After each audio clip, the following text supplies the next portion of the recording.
안녕하세요. 팬아트장이 팬장입니다. 오늘은 일러스트로 알아보는 귀칼 이야기 코코시보 이야기 편입니다. 저번 요리이치 이야기 편처럼 원래 스토리 내용에 제가 스토리를 각색한 걸 추가할 예정이에요. 때문에 원작에 대한 스포일러를 원치 않는 분들은 뒤로 가기를 눌러주세요.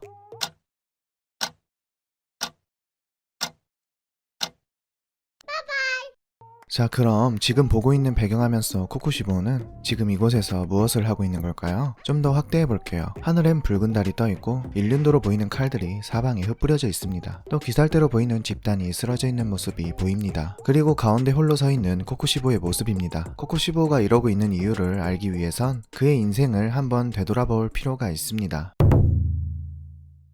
코코시보의 인간 시절 이름은 츠기쿠니 미치카츠. 미치카츠는 전쟁이 끊이질 않던 전국시대의 쌍둥이로 태어났습니다. 이 시대 때 쌍둥이는 후계자 문제가 될 수 있어 불길하게 여겼었죠. 때문에 츠기쿠니 가문의 당시 가주인 아버지는 동생 요리이치를 죽이려 했지만 어머니가 길길이 화를 내고 날뛰며 반대했기 때문에 요리이치는 겨우 목숨을 부지할 수 있었습니다. 그나마 요리이치가 10살이 될 때 절로 보내는 걸로 합의를 봤죠. 때문에 형 미치카츠는 후계자로서의 삶을 살았고 동생 요리이치는 아버지의 차별 속에서 있는 듯 없는 듯 살았습니다. 한 어머니의 뱃속에서 태어나 같은 얼굴을 한 형제였지만 먹는 것도 자는 것도 배우는 것도 지내는 것도 차별을 받았었죠. 때문에 동생 요리이치는 자립하지 못하고 늘 어머니에게 달라붙어 있었습니다. 미치카츠는 이런 동생에게 연민을 느꼈죠. 자신만큼은 나약한 요리이치를 돌봐줘야겠다고 생각했습니다. 그 증거로 미치카츠가 손수 만든 피리를 요리이치에게 선물해주면서 또 아버지가 폭력을 휘두르면 피리를 불라고 했죠. 그럼 자신이 찾아가서 막아주겠다고. 이때 요리이치는 형의 다정함을 느꼈습니다. 이렇게 서로의 우애가 영원했으면 좋았을 텐데 시간은 흘러 어느 날 형 미치카츠는 검술 훈련을 하고 있었습니다. 당시 시대가 전쟁이 끊이질 않던 전국시대였다 보니 힘이 곧 전부인 세상이었고 미치카츠의 꿈 또한 최강의 사무라이가 되는 것이었죠. 그래서 미치카츠는 매일같이 단련하고 단련했습니다. 동생 요리이치는 형의 노력하는 모습을 매일같이 봐왔죠. 그러곤 형에게 말했습니다. 형님이 세상에서 가장 강한 사무라이가 되는 게 꿈이라면 자신은 두 번째로 강한 사무라이가 되겠다.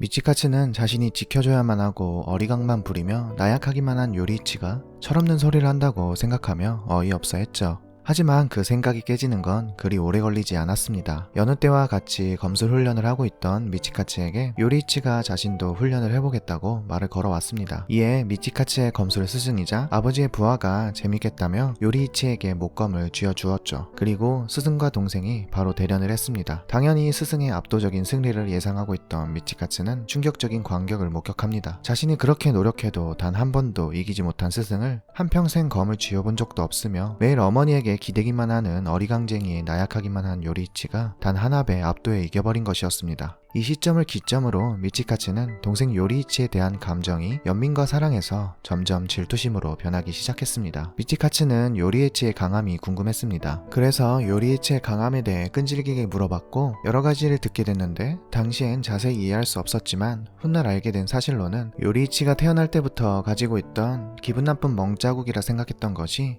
알고 보니 극한으로 단련한 사람 중 극소수만 발현되는 반점이었고 아무도 볼 수 없는 특별한 시야, 즉 내비치는 세계를 가지고 있었으며 그 시각에 대해 즉각 반응할 정도로 높은 신체 능력을 가지고 있었습니다. 결국 형 미치카츠는 지금까지 나약하고 자신보다 열등하다 여겼던 동생 요리이치가 사실은 자신보다 매우 뛰어난 사람이란 것을 알게 된 것입니다. 검의 극위에 도달하고 싶어 매일같이 고통이 동반되는 훈련을 하던 미치카츠. 나름 재능도 인정받았고 노력까지 했기에 충분히 강한 사무라이가 될 수 있었겠지만 요리이치라는 천재에 비해선 하찮은 재능에 의미 없는 노력이었습니다. 미치카츠는 요리이치가 너무 부러웠죠. 하지만 정작 요리이치는 검에 흥미가 딱히 없어 보였습니다. 같은 어머니의 배에서 태어나 같은 생김새, 같은 몸의 형태로 자란 쌍둥이인데 어째서 요리이치에게만이라는 생각을 하게 된 미치카츠였습니다. 또 미치카츠는 불안했습니다. 곧 요리이치의 재능을 알게 된 아버지가 나 대신 요리이치를 후계자로 삼을 테니까 입장이 역전된 것입니다. 하지만 그런 걱정을 하던 날 밤 동생 요리이치가 어머니의 부고를 알리며 찾아왔습니다. 어머니가 갑자기 돌아가신 것도 놀랐지만 곧바로 집을 떠난다는 요리이치의 말도 놀랐습니다. 그러고는 자신이 언제 준지도 기억나지 않은 피리를 보물처럼 소중히 여기겠다며 기쁜 웃음을 짓곤 요리이치는 떠났습니다. 요리이치가 떠난 후 미치카츠는 어머니의 일기를 읽었습니다. 요리이치는 그 특별한 시야로 어머니의 병 상태도 알고 있었습니다. 특히 어머니는 몇 년 전부터 몸의 절반이 불편해져서 움직이기 힘들었다고 적혀 있었습니다. 그때 미치카츠는 돌연듯 늘 어머니에게 딱 붙어있던 요리이치의 모습이 떠올랐습니다. 그래, 신체 능력이 좋긴 해도 마음만은 나약할지도 모른다고 생각했던 요리이치가 어머니의 그늘을 벗어나지 못해 어리광 부린다고만 생각했던 행동들이 사실은 거동이 불편한 어머니를 지탱해주던 것이었습니다. 결국 미치카츠의 마음속 요리이치의 단 하나의 단점마저 사라지게 되자 동생 요리이치에 대한 모든 감정이 질투로 바뀌며 그를 마음속 깊이 증오하게 됩니다.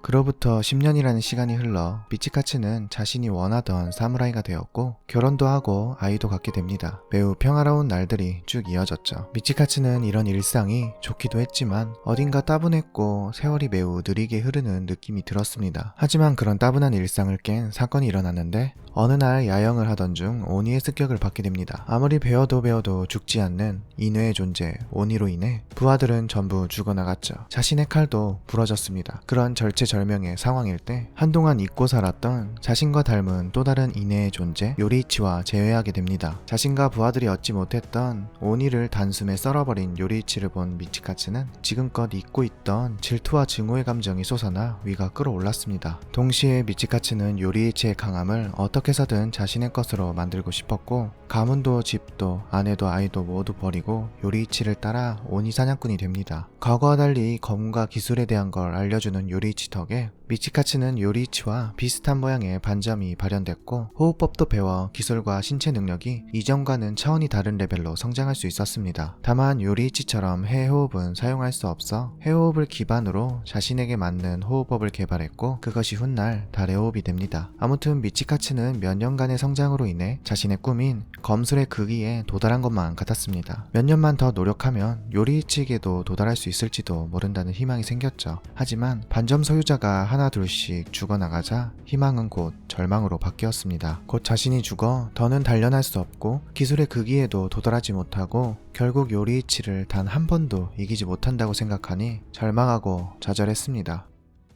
그때 달콤한 유혹이 찾아옵니다. 오니 사냥꾼들의 최종 목표인 오니의 왕 무잔을 만나게 된 것입니다. 무잔은 자신과 협력 관계 느낌으로 오니가 되라 했습니다. 그는 호흡을 쓰는 검사를 오니로 만들고 싶다고 했고 미치카츠에겐 영원한 시간을 가지게 돼 단련해서 바라던 검의 극위를 깨우치라 했습니다. 그렇게 미치카츠는 미치카츠라는 인간의 이름과 인간임을 버렸습니다. 무잔의 바람대로 동생이 증오하고 동료들이 증오하던 오니 코코시보우가 되었죠.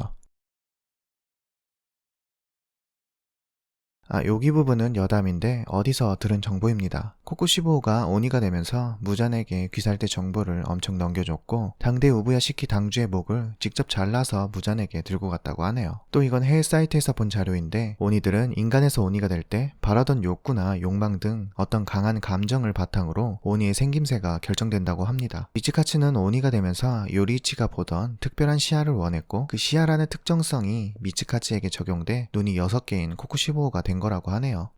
믿거나 말거나. 무튼 다시 이야기로 넘어가서 코코시보우가 된 미치카츠는 이제 영원한 시간이 생겼기에 단련만 하면 됐습니다. 하지만 변수가 생겼죠. 무잔이 자신의 동생 요리이치에게 패한 것입니다. 그것도 처참히. 코코시보에겐 적잖이 충격이었을 것입니다. 무잔의 강함은 직접 대면한 사람만 알 수 있듯이 코코시보 또한 무잔이 얼마나 강한지 알 수 있었습니다. 그런 무잔을 이긴 요리이치는 도대체 얼마나 강했던 걸까요? 코코시보는 또다시 요리이치의 끝이 없는 강함에 강한 질투와 증오심을 가졌고 동시에 자신도 오니가 됐기에 그 칼이 언젠간 자신에게 향할까 두려움마저 생겼을 것입니다. 무튼 그 무자는 약해진 채로 요리이치가 자연사할 때까지 세상 밖으로 나오지 않았고 코코시보 또한 자취를 감췄습니다. 그렇게 60년이란 세월이 흘렀습니다. 붉은 달이 뜨던 날 밤 달의 운치를 즐기며 잠시 고궁앞을 서성일 때 코코시보는 믿을 수 없는 광경을 목격하는데 눈앞엔 80이 넘은 고령의 나이의 동생 요리이치가 코코시보 앞에 나타났습니다. 반점을 지니고 있는 자들은 25살이 되기 전에 죽는 것이 자연의 섭리인데 요리이치는 당연하게도 그 섭리조차 거슬렀습니다. 코쿠시보는 당황하긴 했지만 딱히 예전처럼 어떤 질투나 분노가 느껴지진 않았습니다. 감정이 무뎌질 만큼 세월이 흐른 것이죠. 하지만 그런 코쿠시보를 본 요리이치는 그저 불쌍하다며 눈물을 흘렸습니다. 코쿠시보는 그것이 어떤 의미인지 알 수 없었죠. 그저 태어나서 처음 느끼는 알 수 없는 감정만이 복받쳐 오르고 있었습니다. 하지만 그가 오니 사냥꾼이고 자신이 오니인 이상 이 감정을 끊고 눈앞에 있는 적을 죽여야 한다고만 생각합니다. 이에 요리이치도 자세를 잡았고 코쿠시보는 요리이치의 무거운 살기에 몸이 짓눌리는 듯한 기분이 들었습니다. 고령의 나이임에도 한치의 빈틈이 없었습니다. 코쿠시보는 절대 방심하지 않았는데 단 한 합에 목을 베이게 된 코쿠시보는 다시 질투와 증오에 사로잡힙니다. 어째서 항상 요리이치만 특별한 것인지, 어째서 요리이치만이 반점 소유자임에도 장수하고 그렇게 늙었음에도 사용하는 기술에는 전성기 때와 전혀 다르지 않은지, 요리이치만이 세상의 섭리에 벗어나 있고 요리이치만이 신들의 총애를 한 몸에 받고 태어났다고 생각합니다. 한 어미의 몸에서 태어나 같은 육신을 받았는데 어째서 요리이치만, 어째서 코쿠시보는 내장이 타들어가는 듯 강한 질투심과 증오심에 사로잡힙니다. 그와 동시에 다음 일격에는 분명 자신의 목이 땅에 떨어질 것을 직감하고 확실시된 패배감을 느낍니다. 하지만 요리이치는 선체로 수명이 다해 죽었고 다음 일격이 날아온 일은 없었습니다. 코쿠시보는 이에 강한 모욕감에 분노하며 죽은 동생의 육신을 양단해버립니다. 그는 대체 왜 죽기 직전에 나타나 코쿠시보에게 강한 패배감을 느끼게 하고 죽었을까요? 타인의 죽음도 미리 알 수 있는 그가 과연 자신의 죽음을 미리 알 수 없었을까요? 분명 그는 자신의 몸 상태를 보고 죽을 시기를 정확히 알았을 것입니다. 그래서 죽기 직전 마지막으로 형 미치카츠를 만나러 온 거라고 생각이 돼요. 그럼 왜 만나러 왔을까요? 마지막에 얼굴이나 한 번 더 보러 온 걸까요? 아니면 무언가 메시지를 전하려고 한 것일까요? 저는 마지막 가는 길 형을 죽여 더 이상 악행을 저지르지 못하게 하고 같이 저 세상으로 가려고 했다 생각했습니다.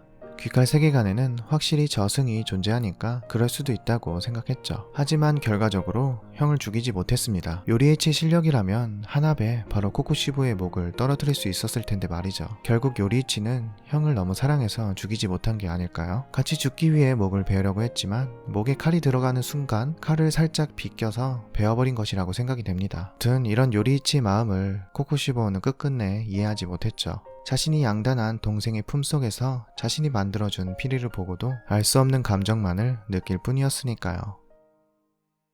무튼 이런 코쿠시보 이야기 이후 제가 그린 배경화면 이야기로 넘어갑니다. 붉은 달이 뜨던 날 밤, 그날의 기억이 트라우마가 된 코쿠시보는 직접 오니 사냥꾼들을 찾아가 전부 없애버립니다. 일종의 화풀이 느낌이었죠. 하지만 코쿠시보가 느끼는 감정은 공허한 뿐, 자신에게 절대적인 패배감을 남겨줬고 유일무이 태양 같았던 요리이치는 이미 죽어 없기에 지금의 자신이 얼마나 단련하고 강해졌다 한들 그 누구도 자신의 강함을 증명할 정도로 강하지 못했죠. 동료인 오니들도 지금의 오니 사냥꾼들도 강함의 갈증을 채워줄 수 없었습니다.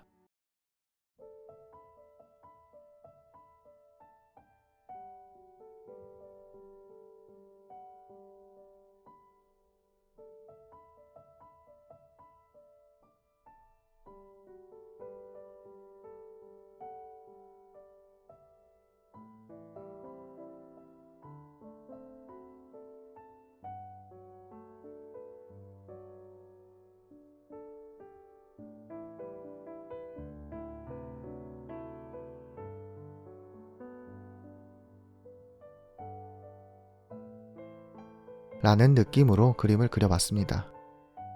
이후 코쿠시보는 탄지로 세대에서 천재들을 만나 결국 운명을 다하게 되죠. 코쿠시보는 마치 태양에 도달하고 싶어 가까이 다가가다 날개가 다 타버려서 떨어져 죽은 이카루스 같은 느낌의 캐릭터였습니다. 절대 도달할 수 없는 영역에 도달하려고 발버둥치는 캐릭터였죠. 물론 그가 오니가 되어 수많은 인간을 먹고 오니 사냥꾼들을 죽인 것이 용서받지 못할 행위였지만 한편으론 좀 짠한 캐릭터라고 생각이 됩니다. 누구든 태어나서 자신이 가장 특별하다고 생각하고 살다가 여러 사람을 만나고 거고 사실은 그렇지 않다는 사실을 알게 되면 정말 힘들잖아요. 코코시보는 그 현실을 너무 빨리 직면했습니다. 나름 사무라이 가문에서 특출난 재능을 가져 후계자로 키워졌고 어린 나이에 재능이 있음에도 노력하는 것에 게을리하지 않고 어느 정도 신동 소리도 들어보며 자랐을 미치카츠가 자신의 노력한 인생을 한순간에 전부 부정당한 듯한 재능을 가진 사람이 하필 자신보다 한참 약하다고 생각했던 쌍둥이 동생이었고 나중에 성인이 되고 나서 아내도 자식도 집도 모든 걸 버리면서까지 요리치를 따라가 검에만 몰두하며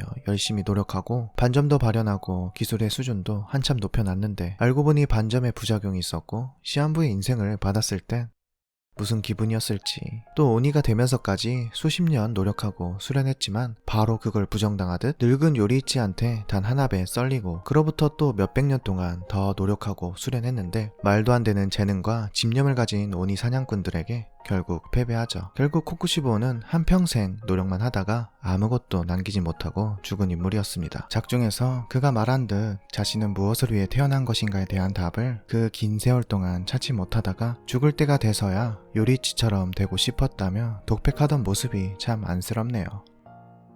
영상 속 내용들은 원작 내용을 바탕으로 제가 살을 좀 더 붙여서 설명했습니다. 오로지 코쿠시보 관점에서만 보고 내용을 적은 거라 잉 하는 부분도 있을 수 있습니다. 그래도 이런 식으로 생각하는 사람도 있구나 정도로 가볍게 시청해주세요. 무튼 긴 이야기 시청해주셔서 감사드리며 이상 팬아트장이 팬장이었습니다.